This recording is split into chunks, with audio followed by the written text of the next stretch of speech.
flooded with 2p coins, which mean I actually made money in that process. Did you know that a 2p coin is so worthless right now that the actual copper is worth more than the 2p? So do you know what I recently did? I recently exchanged 1,000 banknotes flooded with 2p coins, which mean I actually... Kinds of names for urban mining. I don't know why, but I guess everyone has their haters. I've got my haters, and some of the haters are criticizing me for urban mining, teaching my kids about urban mining copper.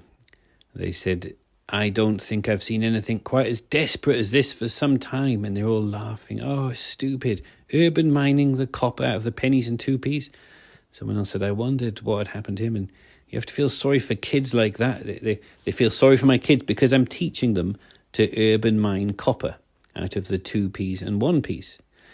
I don't understand why they're like that. But anyway, that's fine. That's their choice. So for those who are interested in urban mining, it is an incredibly good thing to teach your kids. This has happened all through history. When the Romans and the Greeks, when they debased their coinage from silver to copper and then from copper to iron, those who had the sense to take out the valuable coins before the other ones, the debased ones, replaced them, were very happy. And I think the same opportunity today. For decades, the UK now has had copper in their pennies and 2p's. The copper penny is 3.5 grams. The 2p's is exactly 7 grams, so exactly twice the weight.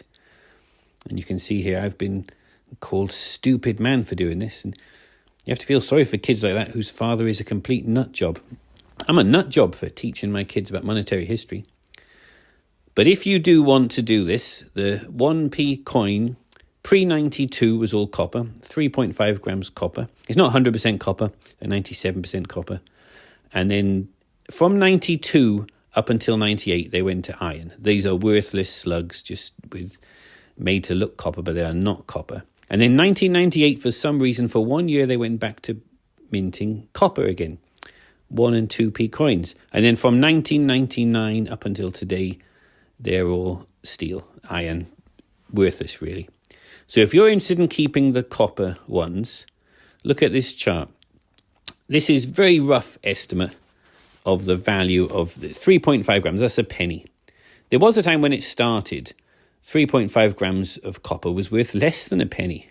So the 1p coin was actually worth more than that amount of copper. And then it soon became worth less than the amount of copper inside.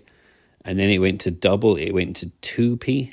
It went to 3p. Now I've projected out there.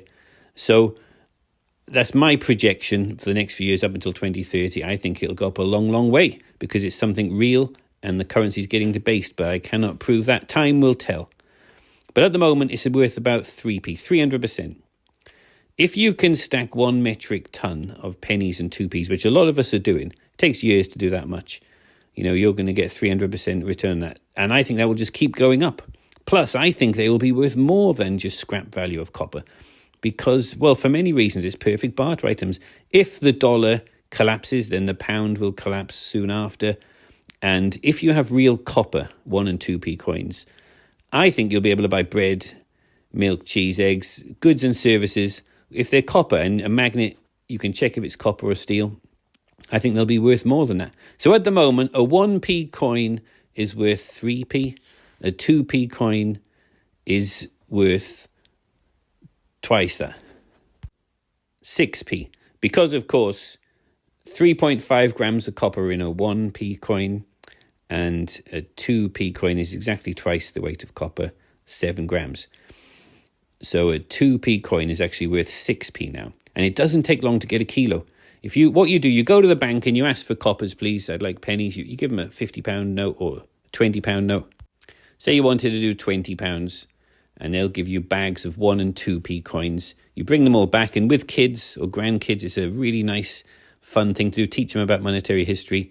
Use a big magnet. You suck out all the ones that are not copper, put them back in the bags, deposit them back at the bank, and you'll you soon build up a kilo of pennies and 2p's, and then you want to get 10 kilo. And the goal is 1 metric ton. A lot of us are doing this urban mining. We want to get to 1 metric ton of copper before the penny and 2p is discontinued completely. And you'll You'll exchange £20 for copper 1 and 2p coins. You'll put a magnet over it and there'll be no copper left in there. The smart people are sucking out the steel ones, depositing them back at the bank and keeping the copper, just like ancient Greece, ancient Rome, and today.